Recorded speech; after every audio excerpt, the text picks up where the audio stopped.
Welcome, dear viewers. Today is the 72nd anniversary of the adoption of Indian Constitution. Through interaction of our student volunteer with Dr. Manish Dabhade, Assistant Professor of Diplomacy at JNU Delhi, we will learn more on Indian Constitution and the contribution of Dr. Babasaheb Ambedkar, not only in writing of the Constitution as chairman of the drafting committee, but also in the making of modern India. Ladies, gentlemen, Indians, my fellow student leaders, and the forgers of our tomorrow, Namaste. I go by Dr.Manish Gama, an Indian international student in his final year pursuing management at the Smeal College of Business at Pennsylvania State University, or Penn State. I currently serve as the student president of Penn State's 19 Commonwealth campuses under the Council of Commonwealth Student Governments, or CCSG. I feel beyond honored and colored with nationalism as I address the audience on 26 November 2021, this Constitution Day. Without further ado, let us start off today's program about the Constitution Day of India and Dr. Ambedkar's thoughts and contributions with an address from the Ambassador of India to the United States, His Excellency Shri Taranjit Singh Sandhu. We are celebrating the Constitution Day or Samvidhan Divas today. It was on this day, 26 November 1949, that the Constituent Assembly adopted the Constitution of India. It came into effect on 26 January 1950. Today, we remember the architects of Indian Constitution and rededicate ourselves to the values and ideals enshrined in our Constitution. Friends, the ultimate custodians of the Constitution are the people of India. It is in their name that the Constitution was adopted. The Constitution empowers the citizens. The citizens equally empower the Constitution by following it, by adhering to it, and by protecting it. Our Constitution is a living document. It has moved with the aspirations of our people over time. Our Constitution is a transformative document. The architects of our Constitution demonstrated how law could be used as a powerful tool for social change and to address social and economic inequalities. Our Constitution is also the longest written constitution in the world.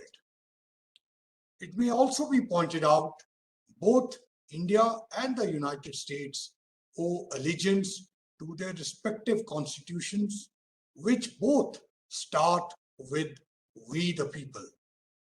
Babasaheb Ambedkar, the father of Indian Constitution, was deeply influenced by the time he spent in the United States. He came to the US in 1913 at a young age of 22 for a graduate course at the Columbia University. He spent several years understanding the American political system. He left in 1916 only to return in 1925 to submit his second PhD thesis. Even after his departure from the US, he corresponded regularly with his professors and friends in the United States. At its heart, both Indian and American constitutions emphasize that in a democratic state, sovereignty resides with the people. Equally important in India's constitution is the emphasis on federalism and on due process that guarantees liberty to individuals, elements that were inspired by the American Constitution and its jurisprudence. Friends, Dr. Ambedkar is reported to have once said, "If we want democracy, we must be friendly with countries that are democracies." Dr. Ambedkar might have been hinting at the importance of closer relations with countries like the United States, which he had seen firsthand. Today, when we underscore our strong bilateral relationship with the US, based on shared values as well as our Quad partnership with fellow democracies, we echo the words of Baba Sahib Ambedkar, which he saw coming decades ago. On the Constitution Day, let us uphold the values enshrined in our Constitution and live up to its ideals. Jai Hind. I am beyond intrigued to get us all indulged in the next phase, by which I would now like to welcome our distinguished guest for today, Dr. Manish Dabhade. Dr. Dabhade is the founder of Indian Futures, a New Delhi-based independent think tank on New India. He also teaches diplomacy in the School of International Studies at the internationally renowned Jawaharlal Nehru University in New Delhi. His research and teaching interests include diplomacy, history, theory, and practice, and leadership, national as well as international. He has several publications to his credit in various national and international journals and media. Doctor, thank you for joining us today as we collectively extend a heartfelt welcome to you. Thanks, Akash, for a very kind introduction. And I really wish to thank the Embassy of India in Washington, D.C., India Student Hub, obviously, a very vibrant body, as it should be, of thousands of Indian students studying in the States.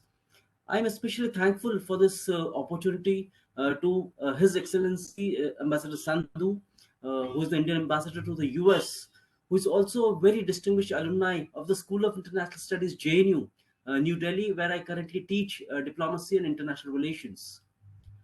Constitution Day, also known as Samvidhan Divas, is celebrated in a country on 26th November every year to commemorate the adoption of the Constitution of India.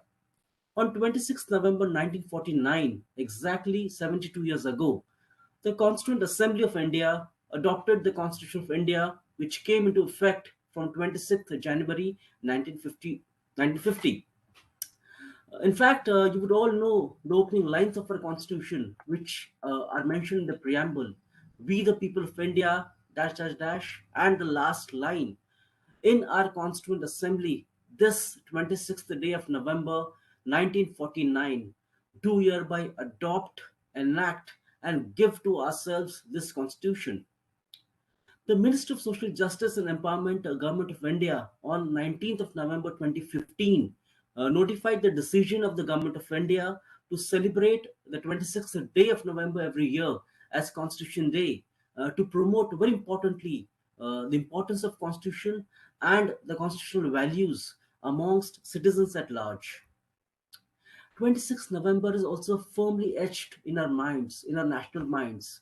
I offer my tributes, Shraddhanjali, to all those who lost their lives in the dastardly terror attacks in Mumbai in 2008, lest we forget the cost of unconstitutional ways of our adversaries. What I've done for the sake of clarity is that divided my talk into two parts today. First, obviously, would be focusing on making sense of the Constitution. The second part, obviously, is and will be looking at Baba Sahib Ambedkar, who undoubtedly is seen as the principal architect of the Indian Constitution. So let's start with the Indian Constitution. I will not go into the factual information that is so easily available everywhere. You can just Google it. But really look at the big ideas, the big picture that needs a better understanding and a somewhat deeper appreciation. Let me at the outset itself acknowledge works of Rajiv Bhargava, Madhav Khosla, Granville Austin, and many, many others that have shaped my ideas about the Indian Constitution. So let me try to make sense of why, in fact, states need constitution in the first place. Why did India frame and adopt a constitution? In fact, as its first order agenda item after independence, we had a bloody partition. So rather than focusing our energies totally on managing the partition, the outcomes of partition, the terrible tragedies after partition, the nation got together, the nation's top leadership got together to really frame a constitution. So why was that such an important item? Again, here, one major reason for having constitutions is the need to restrict the exercise of power. Modern states, you all would agree, are excessively powerful and are believed to have a monopoly of force and coercion. In fact, traditionally, in fact, that is exactly why it is so important that constitutions were meant to control the power of the state so as to enable people to live decently at a basic individual level. But it's also important to understand that we need constitutions to check the tyranny of a majoritarian democratic state. We need constitutions because they give us laws to protect not only individuals but also minority groups. Constitutions are required not only to protect vulnerable individuals and groups, but virtually, in fact, everyone against human vulnerability in general. That is, at the sense, I think, at a very basic level, why uh, a nation, a state needs a constitution. In fact, by providing a framework of law that is coming out over years of collective experience and wisdom, constitutions actually prevent people from succumbing to currently fashionable political whims and fancies. Constitutions anticipate and try to redress the excessively mercurial character of everyday politics. That is so important. They make some dimensions of the political process beyond the challenge of ordinary politics. Constitutions also provide us with very peaceful democratic means with which to bring about profound social transformation. Moreover, for a hitherto colonized people like us, constitutions announce and embody the first real exercise of political self determination. I think that is really one thing which all of us should remember. So, how should all of us imagine our constitution?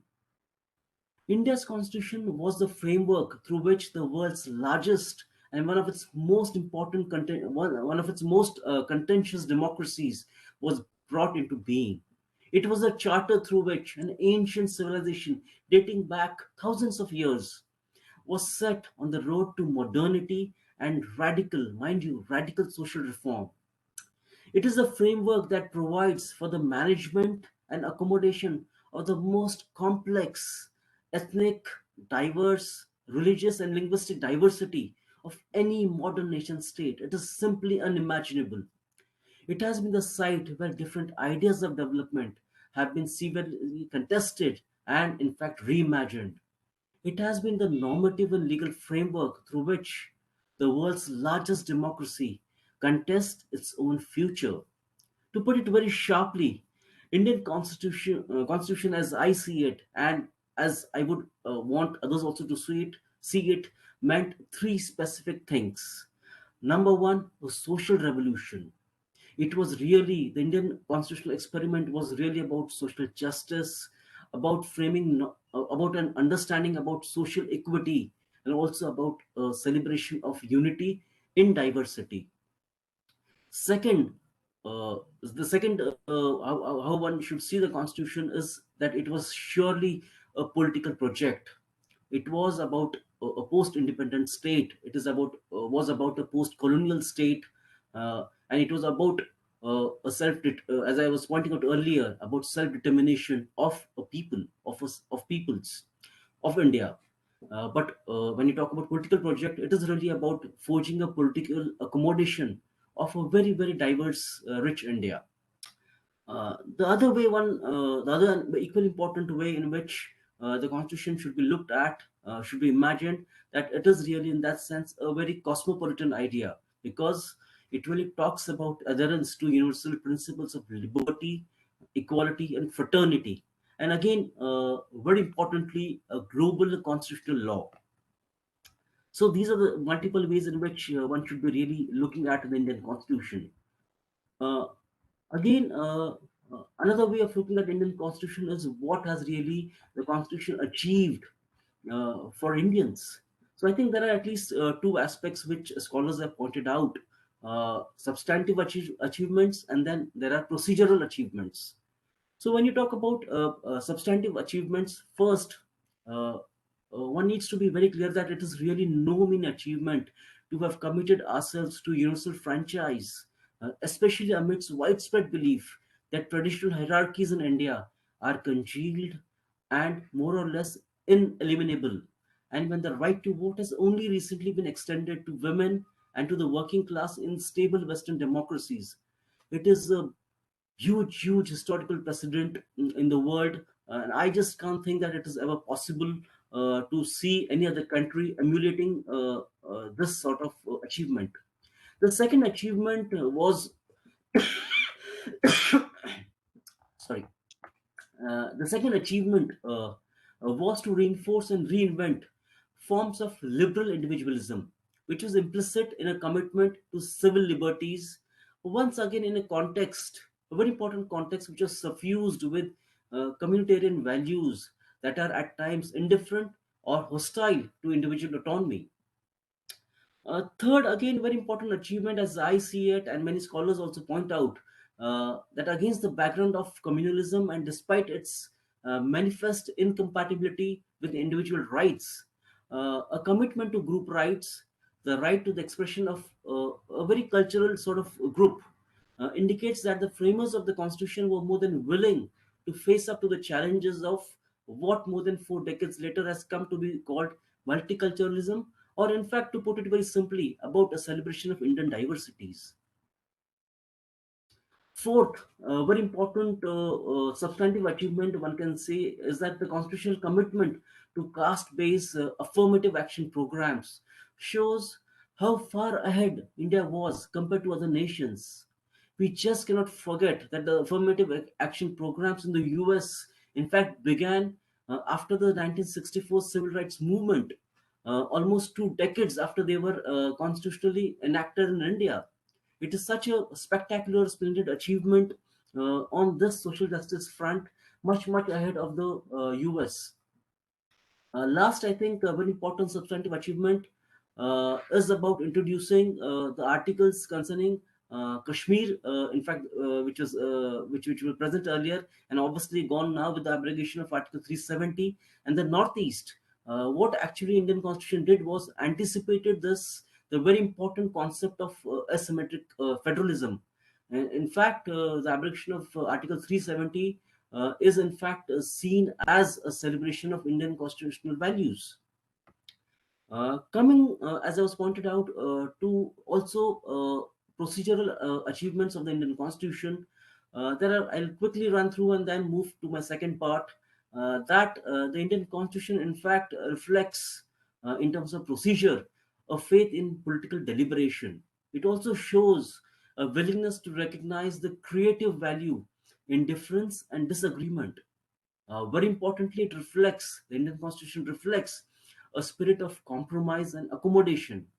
And I think a very important point, which we all cannot ignore, that the Indian constitutional experiment is really a commitment to the idea that decisions on the most important issues facing the country must be arrived at consensually rather than by majority vote. And I think that is one which is that is one point which is should be really very commendable, and it is really morally commendable for the Indian leadership then to really think in this particular way. There are obviously, when I talk about achievements, there are some criticisms, some valid, some can be argued with also that it is unwieldy in that sense. Also, in terms of that, it's an entirely alien document borrowed from Western constitutions, and many also say that it sits uneasily with the cultural ethos of Indian people. I think these all arguments in a democracy should be welcomed. I mean, looking at the bigger picture, I think uh, on this day, 26th November, the Indian constitutional experiment, the Indian Constitution, is really a very bold, very radical political experiment, a legal experiment, and surely it really marks a social revolution in India in many, many ways. I think let me then move to, in fact, the principal architect of this entire enterprise. And who else? Dr. Babasaheb Ambedkar. Babasaheb Ambedkar was given the Bharat Ratna on 31st March 1990. And again, A very and if you look at his entire life arc, it is really an inspirational saga. He was born on 14th April 1891 in Mahu, which is near Indore in Madhya Pradesh now, and lived till and he passed away on 6th December 1956 in Delhi. In fact, Baba Sahib Ambedkar can, if you look at his contributions, one can immediately gauge that in fact he was the so-called conscience keeper of modern India. But I still see that he still remains, in that sense, not exactly at the center of India's imagination, and he should be, for a number of reasons, which I'll point out in the next few minutes. Uh, and looking at Baba Sahib Ambedkar, his entire life, can we see him only as the leader of the Dalits, of the untouchables, of the downtrodden people of India? Or can he be just seen as the architect of the Indian Constitution? Both can be equally.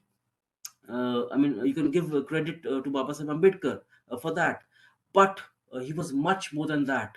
And in fact, many scholars have pointed out, many historians have pointed out that Dr. Baba Sahib Ambedkar, looking at his entire life history, looking at his works, looking at his very prolific writings, that he was an educationist par excellence. He was basically an economist. He was an economic administrator. He was a social scientist, a social reformer, a political scientist, a political analyst, law minister, of course, architect of Indian Constitution, we all know, a scholar of Buddhism, anthropologist, and most importantly, also a critique of linguistic reorganization of states. So even a scholar on federal on the state structures. And in fact, especially looking at the period from early 1920s to 1956, in fact, he was one of the great figures that really dominated the Indian national political landscape in British India, comparable to, in fact, Mahatma Gandhi, Nehru, Patel, and even Maulana Azad. His life of struggles, and that there can be no doubt that his life was full of struggles, and very insurmountable struggles, but also fantastic achievements. You just, I mean, if you look at his career, look at his life, you'll be amazed that really this man was there in India. And again, you all know that he was born as a Mahar, which is one of the very low untouchable caste of Maharashtra. In fact, he really, despite his social strata from where he was coming, that didn't stop him from, in fact, achieving the impossible. In fact, all of you would be surprised to know that, in fact, he secured really the highest sort of degrees from world-class universities, and he was the only one in pre-independence India having those sorts of degrees. So in 1913, he went to Columbia to do his MTech, and in 1917, he got his PhD again from Columbia University in economics. And later, from he again went back to LSE, to UK, did his again Doctor of Science again in economics. And while doing his Doctor of Science, he also became a barrister in 1922 from UK. Uh, Many of you would have heard that he used to work for 20, he used to study for 21 hours a day. That's, I mean, unimaginable. And in fact, many would say that looking at his contributions in the field of economics, uh, he, in fact, after Chanakya's Arthashastra, Ambedkar is in fact far ahead in terms of contributions to Indian economy compared to other economists then or even later. And in fact, in 2012, there was an opinion poll survey conducted by Outlook magazine, and in fact, a very surprising outcome is that after the greatest India, who can be seen as the greatest Indian after Mahatma Gandhi, and it was Not Nehru, it was not Patel, it was not Indira Gandhi, it was in fact Baba Sahib Ambedkar. He really came at the top of that opinion poll, beating all others and very worthy contenders in that poll. Uh, Again, very important point which all of us should remember is also his extremely voluminous writings over his entire life, especially beginning as early as when he was a student. In fact, he completed almost 22 books and monographs. When he passed away in 1956, he had 10 incomplete books which were published later. Almost 10 major memoranda he submitted to British and other institutions. In fact, a very important contribution, other than on economics, was also on the question of partition.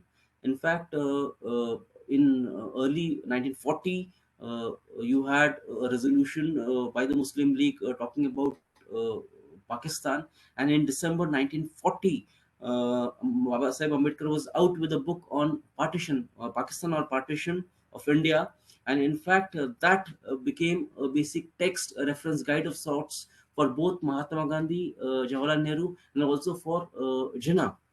So that was the level of his contributions. One can immediately gauge. Also, on as an economist, in fact, he was the one who laid the foundations in terms of debates talking about cooperative federalism, which are very popular now. Talking about finance commission, and in fact was instrumental in the idea of setting off the Reserve Bank of India, which we all know now. Uh, these are some of the larger intellectual contributions which I've highlighted, but very important also are his political struggles.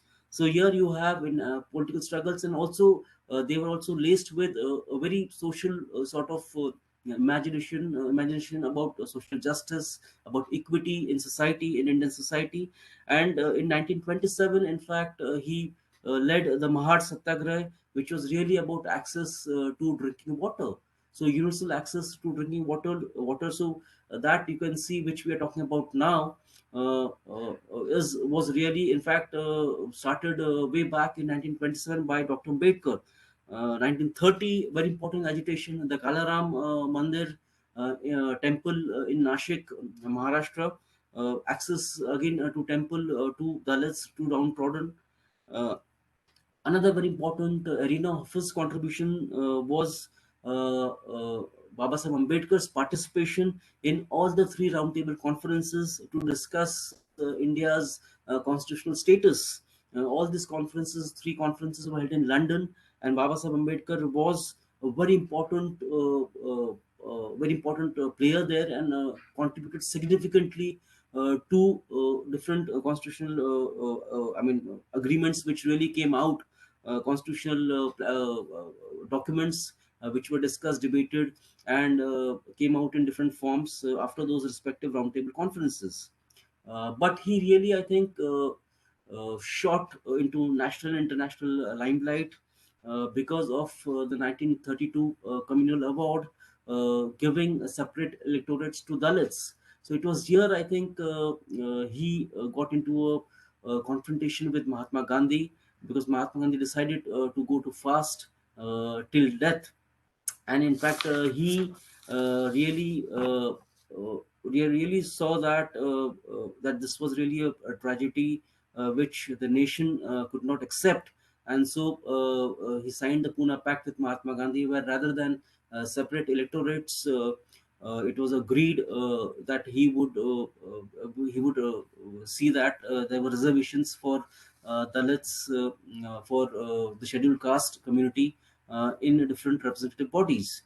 So I think here what we can see is that Baba Sahib Ambedkar really had a larger vision of India, and about also the Hindu unity, which he agreed about with Mahatma Gandhi in many ways. Very importantly, also you can see Baba Sahib Ambedkar also joining the Viceroy's Executive Council as a member, and really in charge of many portfolios, as water supplies. He was in labor ministry, in charge of labor also. So in fact, the idea of minimum wage of working hours, reducing it from 12 to 8, was entirely Baba Sahib Ambedkar's initiative. Uh, then you come to fast forward to 1947, when India gains independence, and in fact he is appointed by Pandit Jawaharlal Nehru as India's first law minister. In fact, again, it was Mahatma Gandhi who really asked Pandit Nehru to have someone like Baba Sahib Ambedkar in the Council of Ministers. Uh, and there, as the law minister, he was appointed as the chairman of the drafting committee of India's constitution. It was a seven-member committee, but almost, if you look at different documents and about the other members of the drafting committee, it is very clear that one can, say that he was almost the solo sort of author of India's constitution in many ways. Very importantly, he piloted constitution in the Constituent Assembly. So you had some 4,000 plus amendments which had to be moved, and in the 299 member Constituent Assembly, and all of them were really unanimously approved. So that really shows Baba Sahib Ambedkar's legal acumen, political acumen, in really forging that sort of unanimity amongst. And these were really very top leaders, top minds who were members of the Constituent Assembly. In fact, Dr. Rajendra Prasad, president, then really noting Baba Sahib's immense contributions, said that in fact nobody else other than Ambedkar, Dr. Ambedkar, could have done this. Pandit Nehru, very importantly, in his, in fact, obituary speech on Dr. Ambedkar on 6th December 1956 itself, and I quote him here, that there is no doubt that no one took greater care and trouble over constitution making than Dr. Baba Sahib Ambedkar, unquote. In fact, also, but his last years were turbulent in many ways, because on 14th October 19, along with many embraced Buddhism, and he, in fact, passed away the Maha Parinirvan on December 6th, 1956, very much in Delhi, and this is almost 65 years ago. So I think I'll stop here, and I hope we, after hearing me out, you got a better sense of what exactly the Constitution means for us, how it should be seen, how it was a very radical, bold experiment at that point of time, and how it has really stood the test of time in many, many ways. And also understanding in a very broad sweep of sorts, how Baba Sahib Ambedkar really came to be the architect of the Indian Constitution, and how his own personal experiences, how his own personal beliefs in political values, which really also were a combination of tradition and modernity, how that really combined to produce the Indian Constitution that we are now really fortunate to be guided by, and to be really, in fact, that really gives a larger umbrella under which we all work as citizens of this great nation. So I'll stop here. So thank you very much. Wow, doctor. I find it hard to come up with words at this point after hearing that. I that was a wonderful piece of presentation, doctor. Definitely an eye-opening thing to know that just the sheer amount of people who came together to be able to lay down the foundation of our country. And I like the comparisons that you made with how the radicalism and modernism ties in to make the India that we are today. And before this, yes, on a background level, I had done my research sort of about the Constitution, and just had some general knowledge, but the sheer involvement of Baba Sahib Ambedkar is amazing in this, and the fact that he wanted to send it out as a better message for the foundation of secularism as well. And like you mentioned, everything that is in the preamble is just exemplary And I think every Indian citizen should abide by that. So that was wonderful, Doctor, again. But with that being said, I wanted to dive right into the questions. We had some folks send in some questions to us, and we can answer them while they're watching us live. So the first question, Doctor, being for the students and the young minds listening to this program, what would you describe as the main significance of India's Constitution Day? Akash, for this question. I think it's a very important question, a very relevant question. As I was pointing out earlier, the Indian Constitution, in fact, really provides, it is really a bridge for India between tradition and modernity. And I think that is the unique point about this Constitution, that it really, at one level, also takes into account the Indian experiences of a civilization, and really then looking at, there were some strengths and obviously there were some weaknesses. So really taking those strengths ahead, incorporating those strengths and plugging those weaknesses through constitutional mechanisms, I think that was something very unique. And I think here, as I was pointing out, that Baba Sahib Ambedkar really in that sense, through the constitution, made all of us aware, and made the leadership of those times aware about the social inequities, the social realities, which really had to be, which really had to be, I mean, challenged, which really had to be resolved in multiple ways, through democratic, through constitutional means. And the Indian Constitution is really a living document which shows that, which showcases that to us. Definitely, Doctor. Thank you for the response. Yeah, I completely have to agree on that point. Especially it being the bridge between the cultural India and something that ties the future India, the modernism, and being that perfect level of balance in that one document, I think is the best way to summarize the Constitution. But Doctor, the next question I have for you is, as someone whose forte is in international diplomacy, do you think that our constitution has played a role in laying down the foundation for India's position as an emerging power? Yes, that's absolutely right. I mean, in fact, I would see it that way. The Indian identity from 1947 is of a democratic republic. And in fact, when you talk about Quad now, when you talk about Alliance of Democracies, when you talk about India and US, that natural partners, natural allies. And I think it is here that the constitutional values of being a republic or being a democracy binds us, and in fact has been an asset for India internationally, because India is seen, because of the nature of its constitution, because constitution ultimately defines India's identity as a nation, as a state. And it is seen very positively and really adds to India's diplomatic weightage in different international forums, that's for sure. Thank you for your response, Doctor. I think personally, comparing just the Indian Constitution overall with just my knowledge of the constitutions that I have in general, is India's Constitution was really made and picked out of every other country's constitution. So it's a mix and match of the good parts of the other constitutions that were. And I know this, which I might be wrong about this, Dr. Pred. You can probably verify this.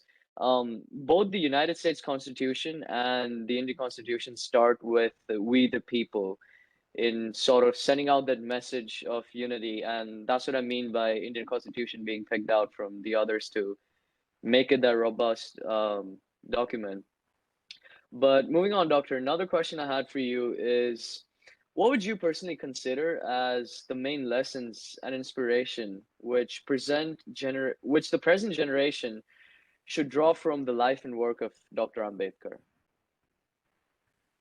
uh, Put it very simply, hard work pays. You have to really persevere in your goals, no matter what hierarchy you're coming from, what social strata you're coming from. Ultimately, it is very important that you keep your sights to where you want to reach. And in fact, Baba Sahib Ambedkar always has this slogan: educate, unite, and struggle or agitate. I think this is what, in fact, the youth should also be looking at. That ultimately, education is going to open doors and windows for a very different life, which one can imagine for yourself and for the entire family, or even for the entire nation. So I think you are in fact the creator of your own destiny. I think that is what I mean. Very significantly, Baba Sahib Ambedkar has taught. Taught generations to come, no doubts. Thank you for the response, Doctor. Yeah, I personally think also the fact that besides just hard work and perseverance, the importance that he laid down on education is something that all the student leaders and everyone who's involved within the education wing is also doing a great job in highlighting. So I think we both go parallel in that dimension. Um, but Baba Sahib was a scholar in law, economics, political science, and also a social reformer. So, Doctor, in your personal opinion, what was his strongest forte out of so many things that he did and he was involved with? In which area do you think his greatest contribution was in making the modern India as we know today? In my opinion, I think his social sense, his social mind, his because that identity which he had experienced, I think that really generated in him notions of social justice, social equity, and I think that permeated into whatever his writings, his social activism, his political activism, and even his important role in the constitution making. So I think that social mind, I would see as really driving, permeating through different things which he did in his entire life. So I would see that as a critical element of Baba Ambedkar's life. Thank you, Doctor. So, sort of based off of that, another question that we have was, and this is one of the quotes that Baba Sahib Ambedkar actually said, and I quote him by saying, "I measure the progress of a community by the degree of progress which women have achieved." Why do you think women empowerment was so important to him? And obviously, he was right because so many years down the line, now we are sort of putting those things in motion, whether it be constitutionally, whether it be within the society, where women all around the world are given much more importance and are given that platform to be able to seen as more equal. But just in general, why do you think he saw women empowerment, excuse me, so important? Mm, yes. Akash, in fact, you've really pointed out, in fact, a very glaring sort of point which is being missed by many scholars and those who follow Baba Sahib Ambedkar, that in fact he was one of the very early champions of women empowerment in pre-independence India. In fact, one of the reasons why he resigned from the Indian cabinet as the law minister was because of the Hindu Code Bill.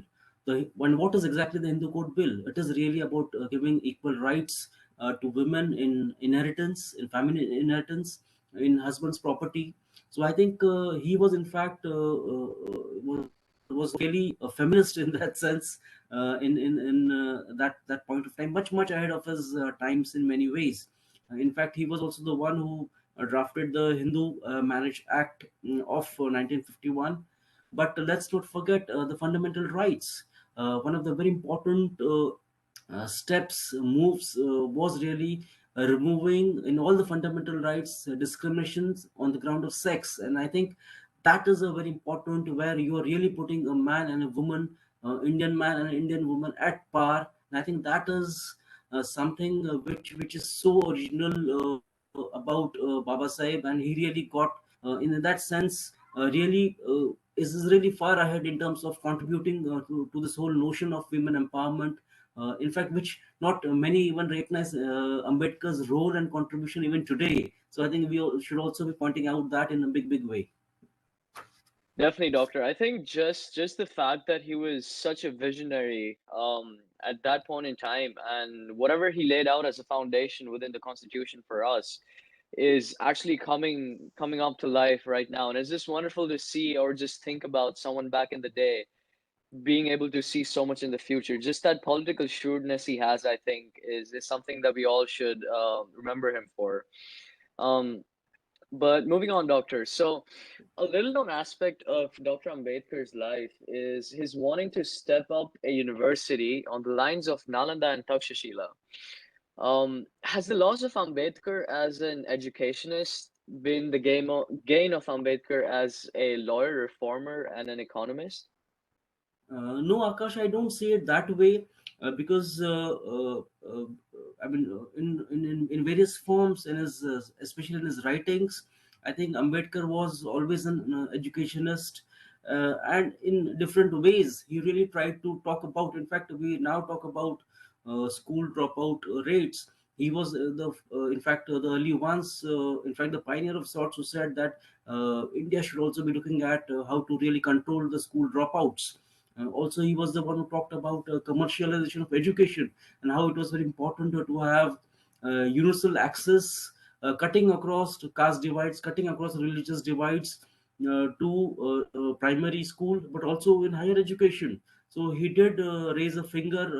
He did point out that it was so important that even higher education should be supported by the state, and the fees should be so much that it should be affordable even for weaker sections of society. So in that sense, he was contributing, I mean, in many ways. And As I was saying, that I mean, as all of you would know, that when he was, especially as the law minister, you really were picking up different strands which were present in the Constituent Assembly then, and making contributions at in different fields, in many ways, and obviously that included education also.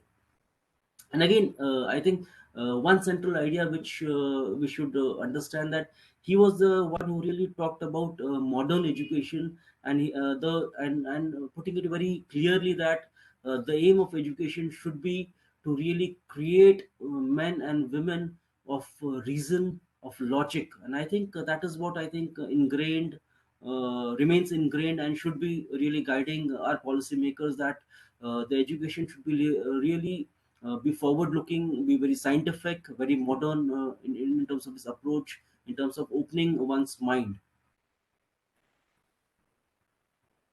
Thank you so much, Doctor.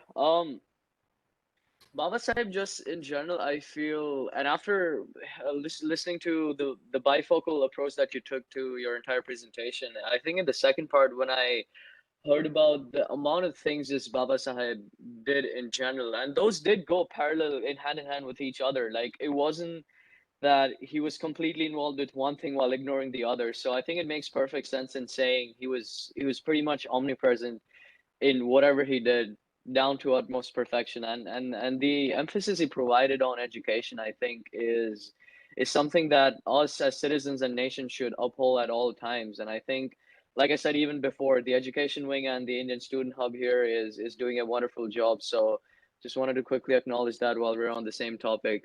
But moving on, Doctor. Baba Sahib held very strong views on Article 370. In fact, he was against it and its inclusion in the Constitution of India, which was done against his wishes. Seeing how history has played out in the recent times, would you say that he's been proven to be true to his political acumen? Yes, Akash, you are absolutely right. In fact, when Article 370 was abrogated, it was rightly portrayed as a tribute to Baba Sahib Ambedkar, because he was the one who clearly saw that as something which was damaging to India's interest. And in fact, he pointedly made it clear that Article 370 was a problem, and he really could not support it. And he really saw that as, in fact, creation of a sovereignty layer within a sovereign country, because Jammu and Kashmir would be having a separate flag, a separate constitution. So he really objected to that in many ways. And in fact, It is being said that in as a law minister, in fact, he seems to have told Sheikh Abdullah then that as a law minister, I cannot betray the interest of my country, and will definitely not give consent to any settlement. So I think history has marched ahead, keeping in mind what Baba Sahib Ambedkar really thought so. So I think you're right that he was far ahead and had a very clear understanding that unless and until the Kashmir issue is handled properly, it is going to lead to continuous conflict, continuous wars, and that's what we are seeing again and again. Definitely, doctor. Thank you for your answer. And while we're talking about Dr. Ambedkar, and whatever we discussed throughout this presentation of yours, doctor, are there any books you would suggest to someone who's looking for getting more knowledge and information about the life and teachings of Dr. Ambedkar? Oh, of course, absolutely. In fact, the starting point is actually looking at Baba Sahib Ambedkar's, as I was pointing out, I mean, 22 odd books, and again, different collections of his speeches. All of them are available on the internet easily, free. But I think to make things easy, the starting point can be looking at Dhananjay Keer, sorry, Dhananjay Keer's biography of Baba Sahib Ambedkar. Then you have Gil Ombit, who has written Ambedkar towards an enlightened India, very important contribution. You also have Madhav Khosla. In fact, just last year came out with a book published by the Harvard University Press, India's founding movement, the constitution of a most surprising democracy. And that book really captures Baba Sahib Ambedkar's role and the entire constitution making process in a very masterly way. So I think these are some of the books which I found it very useful. But as I was pointing out earlier, so you have even Rajiv Bhargav writing Rajiv Bhargav's edited volume on Indian Constitution. There is a Oxford Handbook on Indian Constitution, which one can also look at. So these are, I mean, on Indian Constitution, which also talk about Baba Sahib Ambedkar's role therein. Thank you so much for that, doctor. I think that brings us to the end of the questions that we had for you tonight, doctor. And just taking a moment to sort of encapsulate all of this, I just want to say that was poetic to say the least. Wow. Um, but my fellow viewers watching this from around the globe and joining us today on the Constitution Day of India, we have now come to the end of today's wonderful event in having shared immense value and knowledge as a way to celebrate our Constitution Day. I want to unwrap this event by reflecting back on some of the values that our Constitution and that I personally resonate with, and I think that every Indian should uphold with utmost standards and immense pride. And these being equality, fraternity, human dignity, and the unity and integrity of the nation. I think these were the pillars in the preamble, like Dr. mentioned and highlighted over. But these essentially values that are taught by the Constitution not only reflect the robustness of our Constitution, but reinforce the very concept of citizenship and what it means to be an Indian citizen. Um, but doctor, throughout this entire process, and whoever I've talked to, especially the folks that who sent us these questions today, want me to express our appreciation for your inspiring presentation, your years of research, the sheer depth of just deciphering our Constitution, your invaluable understanding of the realm of diplomacy, and your ability to present the subject matter in such an indulging way has definitely helped us produce one of the most memorable events that group has put together. I personally appreciated your bifocal approach to divide the talk in two sections to sort of encapsulate the grander scheme of our topics today, one being the Constitution and the other being Dr. Babasaheb Ambedkar's life and work and teachings and dedications towards the Constitution and what roles he played. I like their emphasis on radicalism and modernism of India, why the infrastructure of the Constitution. The three learnings that Chu amplified being social justice, political accommodation, and the cosmopolitan idea really intrigued me. In the past, with my student government position, Doctor, I have served as the parliamentarian who chairs our Constitutional Review Committee in our student government. And this celebration of our own constitution has intrigued me, and I plan on learning more and definitely checking out the art that you told me about, because that's one more thing that I heard, that while drafting the constitution, the politicians had called in multiple artists to be able to draw those on the borders behind, on the layouts of the papers. But please consider this not a vote of thanks, Doctor, but a higher expression of gratitude in having shared your immense knowledge with us. I would also like to express my gratitude to the education wing at the Indian Embassy for putting together this event for all of us. I'm confident and speak on behalf of all our Indian students watching this when I say that you folks never fail to inspire us and enable us to stay in touch with our community. And finally, a thank you goes out to you, the viewers who joined us today on the Constitution Day. It is with your uninterrupted support and love that we are able to put together such events, and we strive to continue to do the same. And with the same enthusiasm, I want to end this event with a question for you, the viewers. How will you personally incorporate the lessons that you learned from today, from the life and teachings of Dr. Ambedkar and the solidarity of our Constitution, and cater them towards making you a better citizen of our glorious nation of India? Jai Hind, and thank you so much for tuning in today.